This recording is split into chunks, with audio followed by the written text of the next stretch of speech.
Welcome to the Mindset Game podcast. I am so thrilled to have Nick Carrier here with us today. Nick is a master fitness expert on goal achievement and habit formation. He has coached over 5,000 fitness classes, helping people across the globe lose body fat and build muscle. He is a certified personal trainer, corrective exercise specialist, and fitness nutrition specialist. And his expertise has been featured in Nashville Fit Magazine, News Channel 5, and on numerous podcasts across the world.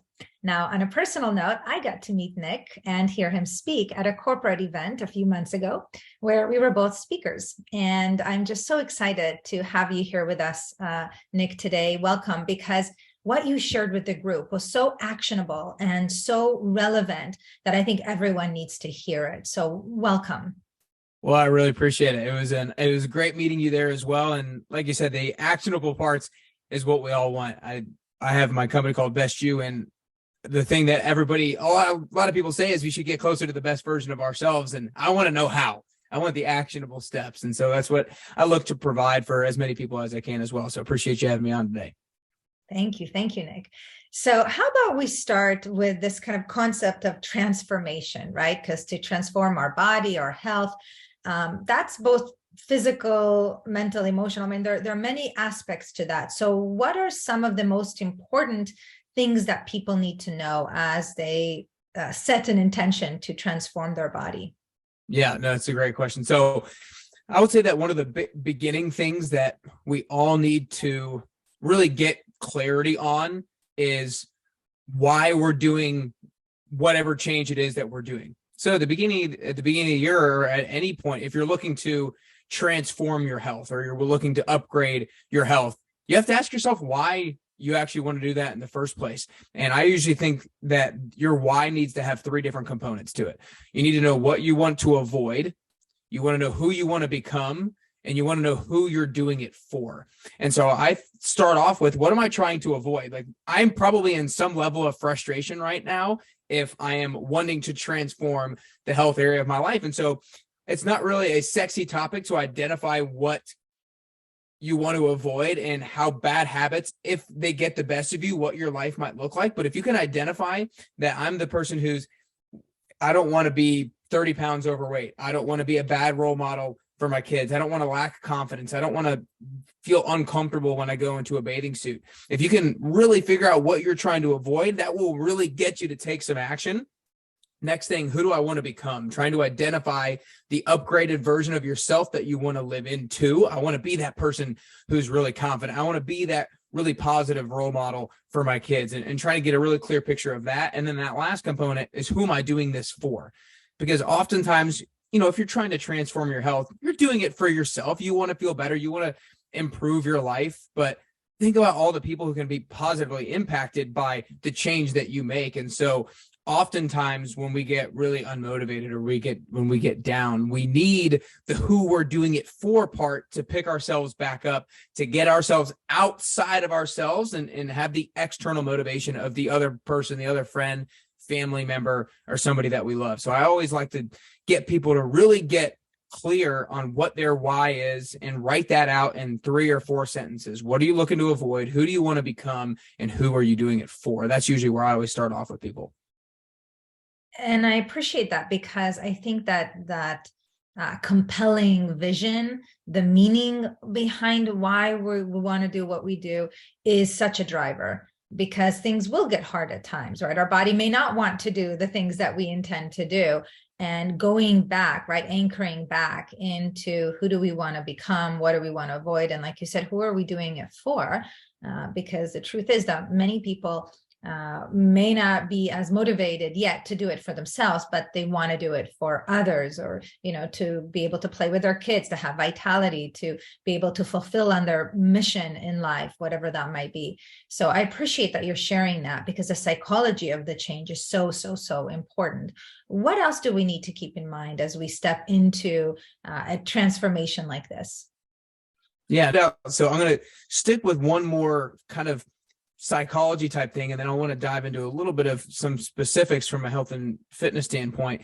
But one of the things that I really believe that gets now what is the root of the word transformation? Like what do we actually mean when we say transformation? You're transforming yourself. You're becoming a new person. You're becoming what I like to call an upgraded version of yourself. You're transforming into an upgraded identity. And so I always think about what forms our identity, what forms how we view ourselves. And to me, it's three different things form our self-identity. It's who we tell ourselves we are, who we tell other people we are, and what we see ourselves repeatedly doing. And so to go back to that first one, who we tell ourselves we are, there's so many people, of the hundreds of people that I've coached up to this point, that say, I'm just always been this way. I've never been a morning person. I just always have to have sweets in the evening. I just have always been this. I've always been that.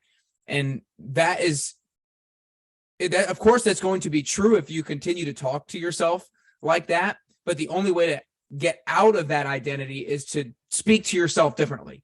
I am somebody who's going to work hard at getting up in the morning. I am somebody who's going to show up consistently for myself to the gym. I am somebody who's going to go to the grocery store and prioritize my nutrition when I go there. How can we transform the way that we talk about ourselves, both internally and the way that we actually verbalize it to other people? So who we tell ourselves we are is the first part.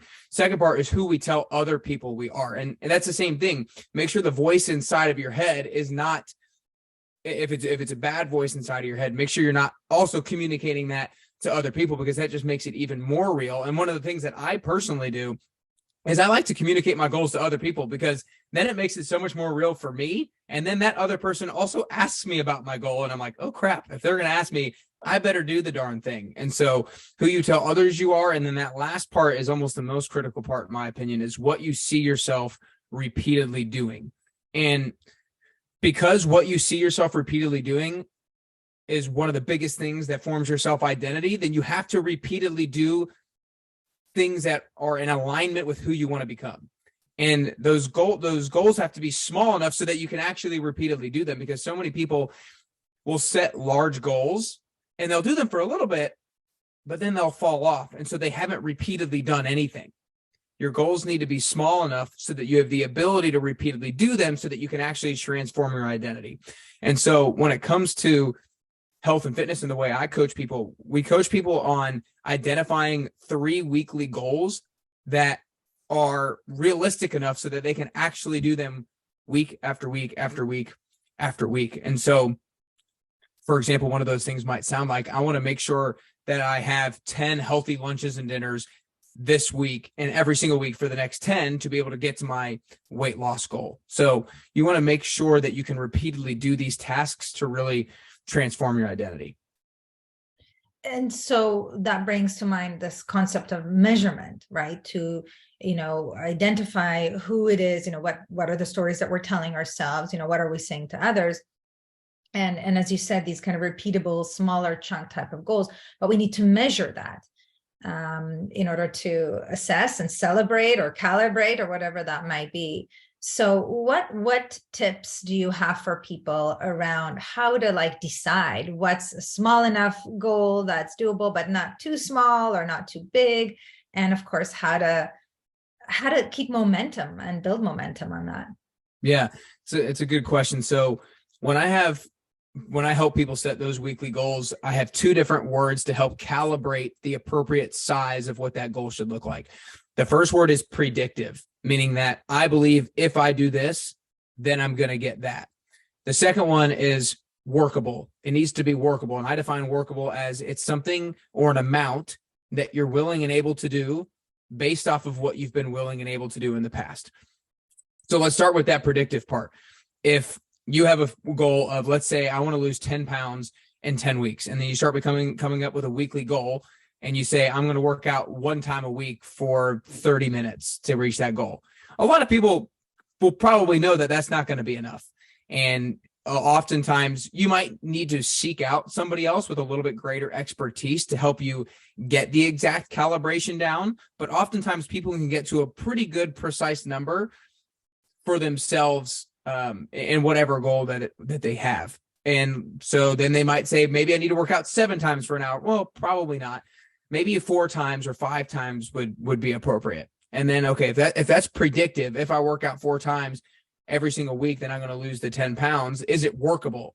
How much have I been willing to work out in the past? If I've been willing to work out 0 times for the last 2 or 3 months, then we're probably not going to jump from 0 to 4 for a couple of different reasons. One, you might just not have the actual skill to be able to exercise effectively. 2, you actually might get hurt. 3, you're going to be really sore and you're going to want to quit really early.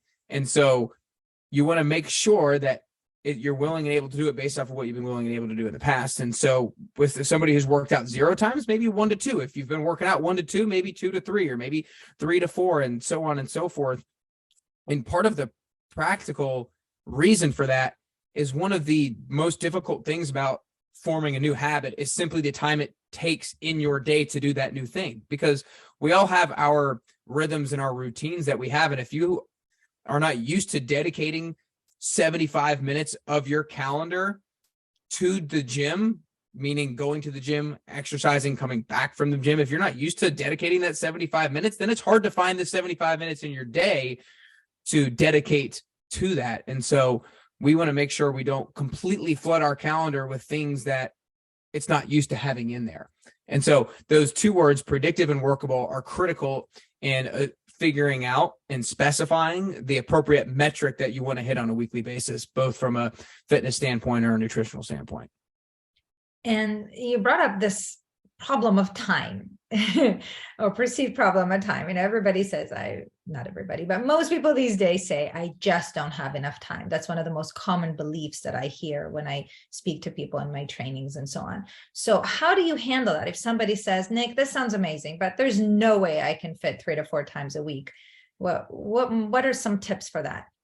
Yeah, it's like you said, we all actually do have the problem of time. However, if you perceive it as the actual problem, then you're really incorrect. I always think it's not a matter of time, it's a matter of priority. And so a few different things that I have on that. The first thing I'll say is kind of based off of that quote that I just said. It's not a matter of time, it's a matter of priority. So a story about me in the middle of this last summer, I always like setting different goals for myself in the different areas of my life. In the middle of last summer, I had a golf goal. I wanted to be the type of person who actually dedicated time to their hobbies and didn't wake up 5 or 10 years down the road and didn't give myself any time and didn't play golf, because I absolutely love golf, but I found myself just having too much time in my business and not dedicating any time to going to play golf. And I was like, gosh darn it, I want to play golf more. And when I was creating my strategy, I decided that I wanted to play at least 9 holes 1 time a week. And then I wanted to practice 3 times a week. And so it was like 3 times a week for an hour, play 9 holes. Usually it was 18. That was 4, 5, 6, 7 hours in a week to dedicate to golf when I was used to doing 0. And so that might have been a little bit unrealistic. And like in my mind, I would have almost thought there's no way that I even have the time to do the 7 hours. But the thing is, when you set a very specific goal and it's a meaningful goal for you, you'll create the time. You'll find the time. And so the first part of solving the time problem, if you will, is just really making sure you're shifting your priority if it really is that meaningful to you. The second part is just simply preparation. I think that so many times people don't spend the time to decide how they're going to spend their time because they think it's a waste of time, but it's really the best use of your time. If we can sit down, I sit down 30, 45 minutes, sometimes an hour every single Sunday, and I plan out my week. And those 30 to 60 minutes probably buy me back at least 2, 3, 4 hours throughout my week when I'm actually living it out, because so many of us will finish a task and we're like, boom, we're done. What should I do next? And then we spend 15, 20, 30 minutes figuring out what we should actually be doing next. When if you would have told yourself and planned ahead what was next, then you would just actually be able to do it. And so the first part is switching priority. Second part is just simply preparation. And the third part is be honest with yourself about what you're willing and able to do, right? That's why I really stress with people the workable part of it. When I'm communicating people at the beginning, at the outset of their goals, I'm not telling them you should work out 5 times a week for an hour. I'm saying you should work out the frequency and the volume based off of what your goal is and what you're willing and able to do. And so a quick story that I'll give is I had a girl who was getting ready to start the 10 weeks with me. And she said, I wanted to lose 20 pounds. And I was like, okay, great. Just to let you know, that's going to be 2 pounds a week, every single week for 10 weeks. And that's possible, but you have to be really, really, really, really, really, really on it. You've got to be on your nutrition. You've got to be on your workout routine. I'm not saying it's impossible. You can do it. You've got to be rock solid. She's like, okay, I'm in. I'm so down. And I'm like, okay, well, let's look at your calendar. This is we're right before week 1, and week 10 ends at this date. What's going on between now and then? What do you have in your calendar between now and then? Do you have any trips, any vacations, any weddings, bachelorette parties? What's going on? And so she was like, well, in week 5, it's actually my brother's wedding. I was like, okay, great. Well, again, let's keep in mind that you got to lose 2 pounds every single week for 10 weeks to hit that goal. Your brother's wedding. Are you going to be willing to not have wedding cake? Are you going to be willing to not really drink as much alcohol at that wedding? And I'm not telling you whether or not you should. I just want you to have the honest answer for yourself of what you're willing and able to do. And she's like, well, you know what? No, I don't want to be stressed about that. I want to be able to have fun and not even think about it. I'm like, okay, that's fine. I love it. So the goal that week, we're probably not going to lose 2 pounds that week, but we can maintain that week. She's like, okay, great. And I was like, okay, are there any other times in your calendar where something like that pops up? And we identified a few more. And so she set the goal of losing 14 pounds rather than 20. And she ended up losing 12 pounds. And so her satisfaction and happiness and fulfillment with herself, having lost 12 pounds with the goal of 14, was going to be a whole lot greater than if she lost 12 pounds with the goal of 20. And she probably would have felt defeated and bad about herself earlier on. And so the whole reason why I bring this up with the problem of time is don't place an unrealistic expectation on yourself with how much time you're willing to commit. If you're not going to work out for an hour and you know you're not going to work out for an hour, don't try to work out for an hour. If you think you can do 30 minutes, do 30 minutes. If you think you do 20 minutes, do 20 minutes. If you think that you can't go to the gym, but you can go on a walk, go on a walk. If you can do a walk and do 10 push-ups, do a walk and 10 push-ups. Don't place an unrealistic expectation of yourself of how much time you're going to commit. Commit a little bit more time than what you've been doing in the past. Yeah, I love it because it's so simple, but yet busy people often forget to consider what is workable, realistic, and how can I plan in advance, plan my meals, plan, what I do, how I do it, so that I devote the time that I need to toward these fitness and health goals. So in terms of like following through, what else do people typically struggle with? Like, what do you see as the biggest crutches or struggles to following through on kind of health and fitness intentions? Yeah, there's a lot of different things on here. I think that a lot of it we've already touched on, making sure you don't put unrealistic expectations. You make sure things are workable. You prepare. Preparation is one of the biggest things, and not just kind of thoughtless preparation or not preparation that takes 2 seconds, really meaningful preparation. I'll give you a couple of more examples. Oftentimes people will have a work happy hour or a holiday party, or it'll be MLK Day, or it's going to be the Super Bowl. And people don't think about setting themselves up for success for those types of things. And so let's say for the Super Bowl, for example, oftentimes if people go to a Super Bowl party, then they're going to eat a whole lot more than they might eat normally speaking. And that might be chips and dip. It might be wings, it might be pizza, it might be a lot of alcohol, whatever it is. And so I'm not telling you that you need to eat super healthy and only have the carrots and the celery at your Super Bowl party. But what I am telling you is set yourself up for success so that you can make it not as bad as it could be. Meaning, maybe you have a meal right before you actually go to that Super Bowl party, so you're not starving when you get there and then you just stuff your face. Maybe you set this deadline for yourself that when I go to the Super Bowl party, I'm going to stop drinking at this time.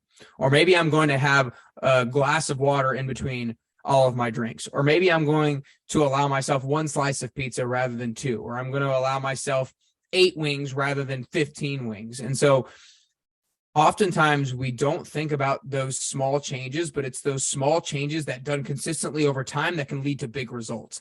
And not only can they lead to big results, but they can lead to that change in identity that we were talking about. Because if you can see yourself repeatedly not going overboard during times, holidays, whatever, that oftentimes you used to go overboard during, then you feel so much more capable of staying on track with your health and fitness goals. I've had so many people who I've coached tell me, like, I'm not even afraid about that I'm going on vacation anymore, because some people literally feel that way. They're like, I'm scared the holidays are coming up. I love the holidays, but I know that I'm going to finish it and feel bloated and my pants are going to fit tighter. And it's such a defeating feeling going into it that way, and knowing that you're going to fall off. But if you can go into it knowing that you have these tools in your tool belt to set yourself up for success, very specifically, like I made some very specific examples of setting yourself up for success there. It's not just I'm going to drink less. It's I'm going to have 2 drinks, or I'm going to have a glass of water in between each drink. Because all of you guys listening, and Vered, you can hear it. If there was 2 people and one person said, I'm going to drink less at the Super Bowl party, and the other person said, I'm going to have a glass of water in between each drink, and I'm going to stop drinking at 7 p.m., who do you think is actually going to drink less? The person who was a lot more specific.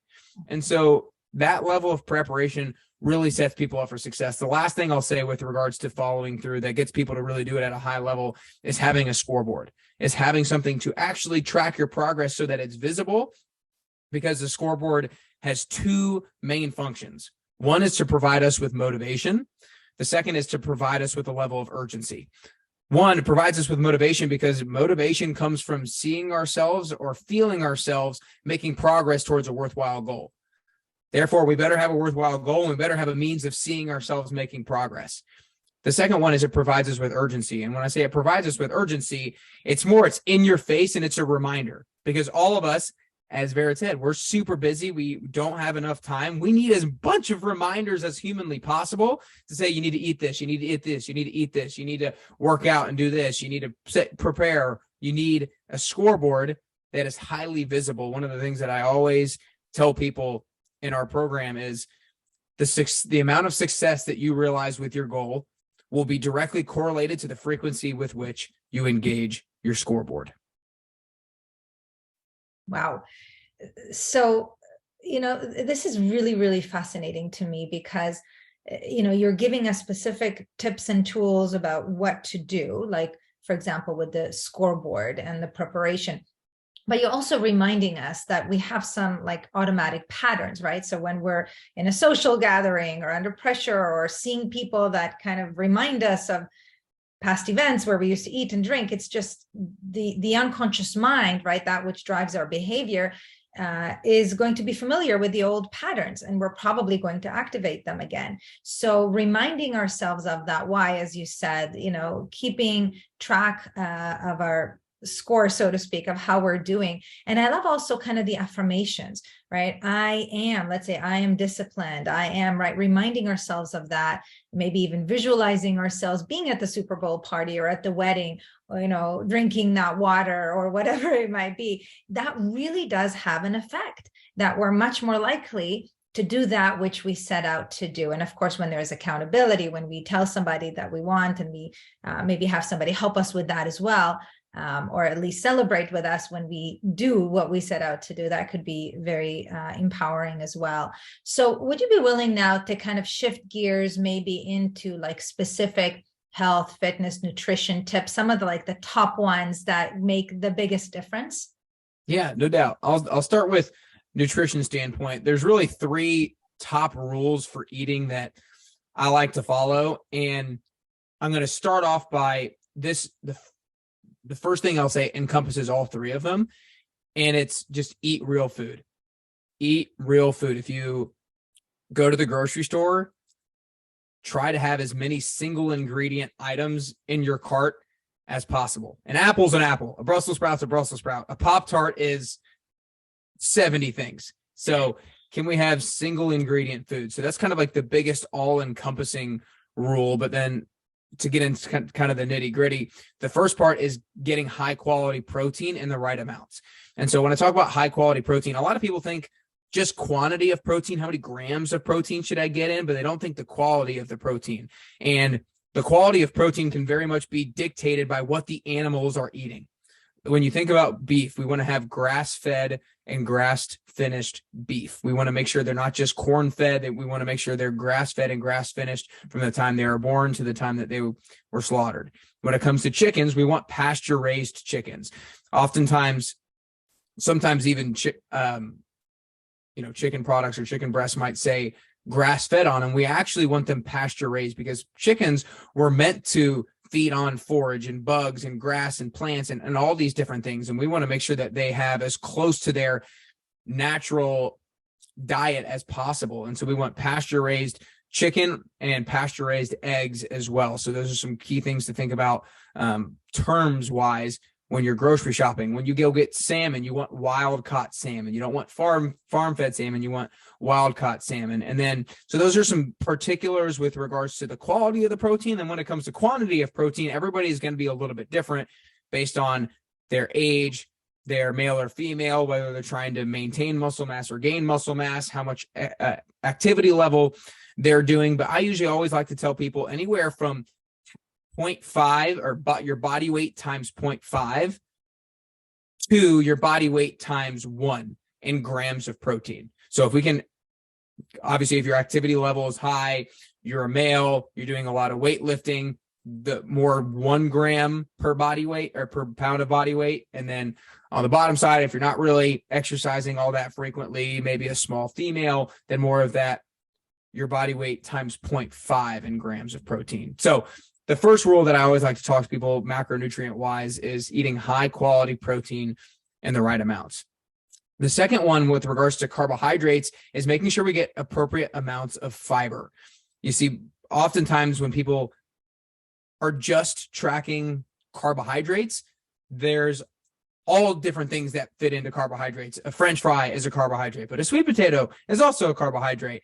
And then there's all ranges of healthy carbs versus not healthy carbs. And you want to make sure that you get as many carbs that are high in fiber as possible. So that's things like leafy greens and vegetables. I love having broccoli, Brussels sprouts, spinach. It's things like nuts and seeds, like chia seeds are a great source of fiber that so many of my clients will use on so many things because they don't even really taste like anything, and you can put them on a lot of different things. So the second part is getting carbohydrates that are high in fiber. And for almost everybody, you want a range of about 20 to 30 grams of fiber every single day. So that's kind of the quantity of that number. And then the last part is high quality fats. And so there's something that all of us have that's an omega-3, omega-6 ratio in our diet.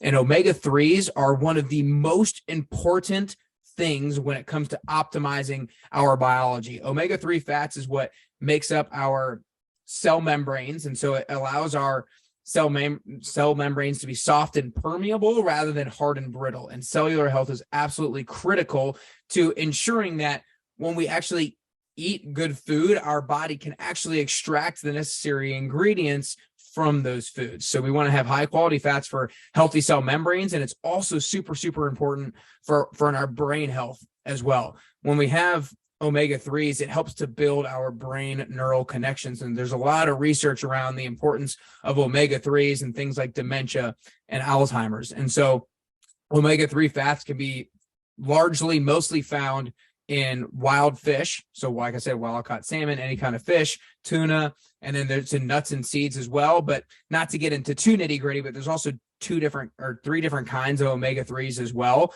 And one of them is in nuts and seeds, and the other one is more in the animal products. And you can really only get the best kind in the animal products. The types of nuts and seeds is great as well, but you want to make sure you get the kind that's in animal products as well. So again, overarching, eat real foods, single ingredients as much as possible. If you see a long list of ingredients, don't throw it away.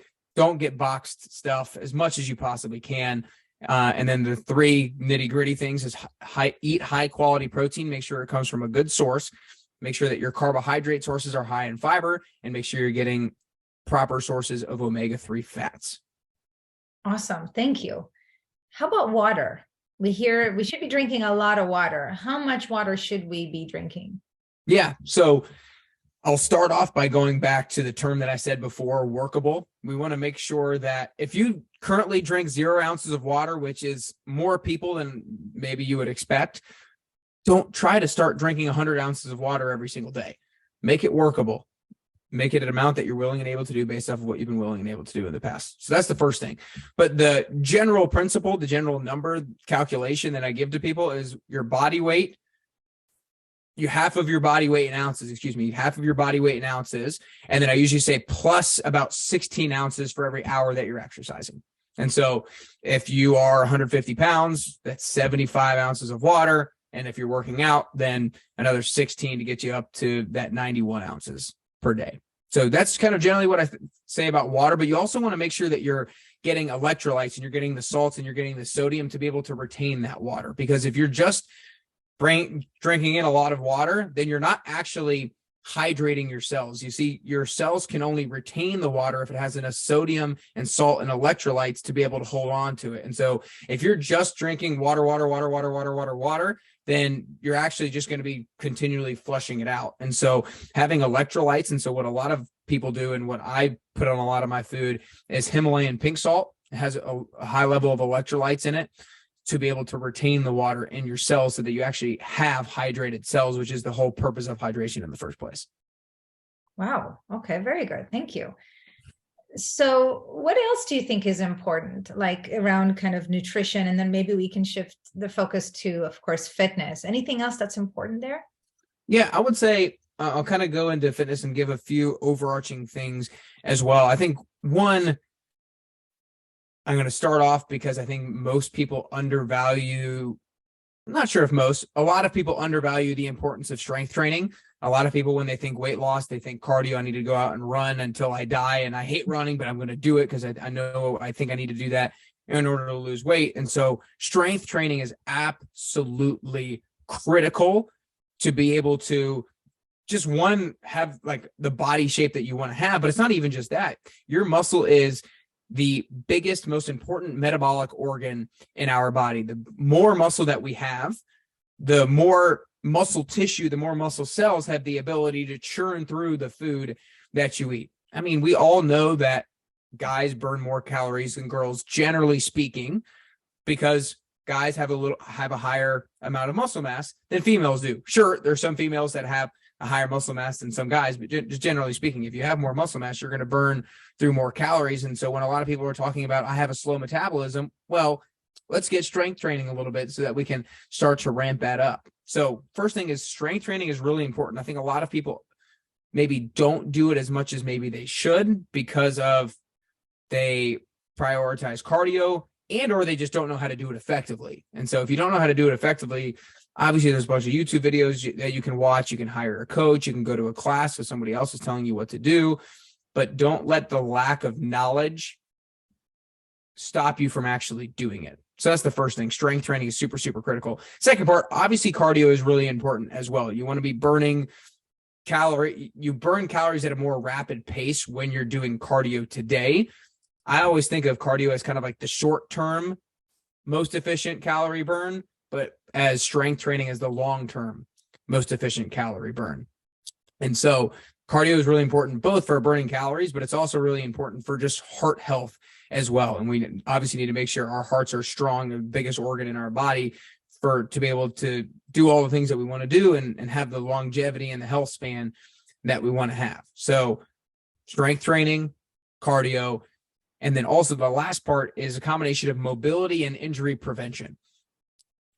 I know this firsthand. I've had a few fitness goals that I've attacked in the past where I've gotten hurt in the pursuit of them. And when you get hurt, you oftentimes just have to stop. And if you have to stop, then you can't stay consistent. And the most important thing in achieving your health and fitness goals is just staying consistent. And so if we can do things like stretching, like mobility work, a lot of times me, for example, I'm getting ready to do a running goal and a weightlifting goal. And so I want to make sure my knee health is prioritized, my ankle health is prioritized. And since I'm a fitness trainer, I kind of know particular things that I can do to make sure that I do prioritize my knee health and really a lot of the small stabilizer muscles. Same thing with my ankles, because I know that I'm probably going to follow through at a pretty high level. And if I don't achieve the goal, it would just be because I get injured. So I'm going to make sure I don't get injured by doing all these preventative measures. So when it comes to fitness, strength training, cardio, injury prevention / mobility. Critical, critical, critical.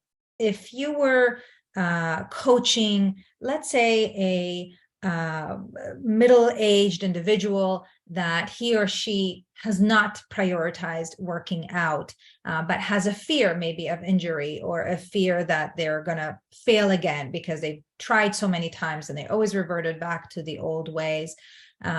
What, if anything else, do you have to share with them that you think will really make a difference for them to step into it and to stick with it?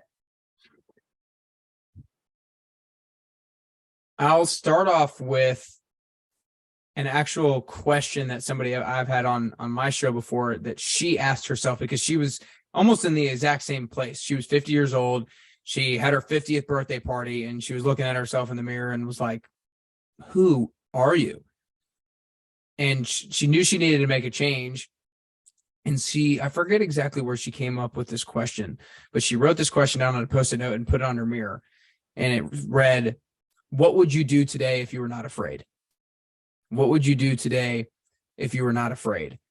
And I just think that's such a powerful question, because I think that fear is one of the biggest things that holds us back from taking any sort of action, especially from health and fitness. I know so many of us out there are intimidated about stepping in to something new. And so identifying that it's okay to continue to move forward, even though you're a little fearful. And then I would say, find two sources of accountability. One source of accountability that is somebody who might maybe go to the gym with you, but make sure they're a little better than you. Don't go to the gym with somebody who also is really hard to motivate, or who also is very rookie in the gym and doesn't have a whole lot of experience, because then you guys are just going to convince each other that you should just go home and sit on the couch and not do anything. You need to go with somebody who's actually better than you. And then I would really encourage you to probably hire a coach as well. Now, depending on who you are and what your actual fears are holding you back, like if you're scared of an injury, then you probably need to hire a coach, because it might be likely that you're going to hurt yourself. Or if you have lofty goals, then you probably want to hire a coach as well, so they can give you really, really, really good specifics to make sure you get to that goal. If you're maybe not all that concerned about injury and you just know that you need to move more, then like we said, be okay with setting goals that are really realistic now, because I really believe that you have to form a habit before you optimize it. You have to be able to walk for 20 minutes before you can walk for 45 minutes. You have to be able to run for 20 minutes before you can run for 45 minutes. But if you can run for 20 minutes repeatedly for 3-4 weeks, then you'll be able to run for 30 and do that a little bit longer. Then you'll be able to run for 35 and do that a little bit longer. And so don't feel like you have to jump from 0 to 100, because I think the common misconception is people think I'm not going to get results unless I jump from 0 to 100. But the thing is, you don't have to be perfect to get results. You just have to be a little bit better than you've been in the past consistently. So it's I think that helps. And I think that the constant reminder of why are we doing this? And especially at the beginning, once there's some momentum, then there's the thrill of that and it becomes a habit. But at the beginning, why are we doing this? Right. And that image of who we want to be, what experiences we want to have in life. Like for me, I think to, how I want to be, one day when I have grandchildren, right? I want to be able to play with them and not be, tired. And, I want to have that vitality, right? To achieve the things that I want to achieve and to enjoy life. So I'm so grateful to you, Nick, for the support that you are giving to people, for all the wonderful insights that you've given all of us today. And I also know that these are a few nuggets out of a wealth of knowledge and expertise that you share. So tell us a little bit more about how people can learn more about your programs and reach out to you. Yeah, well, I appreciate it. I think the first place that would be best to follow me is on Instagram at carrier_bestyou. That's where I spend a decent amount of my time. And then my website is nickcarrier.com. That's where you can learn all that stuff. I also have a podcast called the Best You Podcast, where we help individuals who are hungry for growth get closer to the best version of themselves so that they can live meaningful and impactful lives. But more than anything, I want you guys to take action so badly. And so because of that, one of the things I'm doing right now is offering people a free call, a free strategy session with me for 30 minutes to be able to break down this stuff, to be able to really help you clarify what your why is, to help you clarify who you want to become, to help you clarify what those workable weekly goals are that you can start doing today to be able to get closer to your goals. And so if you want to book a free call with me, then you just go to nickcarrier.com/free call. I would love to hop on a strategy session with you so that you can take action starting today so that you can get closer to the best version of yourself. That's right. Well, thank you, Nick. I appreciate that. And I, again, appreciate the making this simple. Really just starting somewhere and starting right away, not waiting till whatever date or, just to get started and to be better every day to the best of our ability than we were yesterday, and to give ourselves some grace, because it does take time to build habits and really make them at that deeper unconscious level. So all my appreciation for you, and I wish you all the best with the work that you're doing. Well, I appreciate it. Right back at you. Keep up the great work as well. I love it.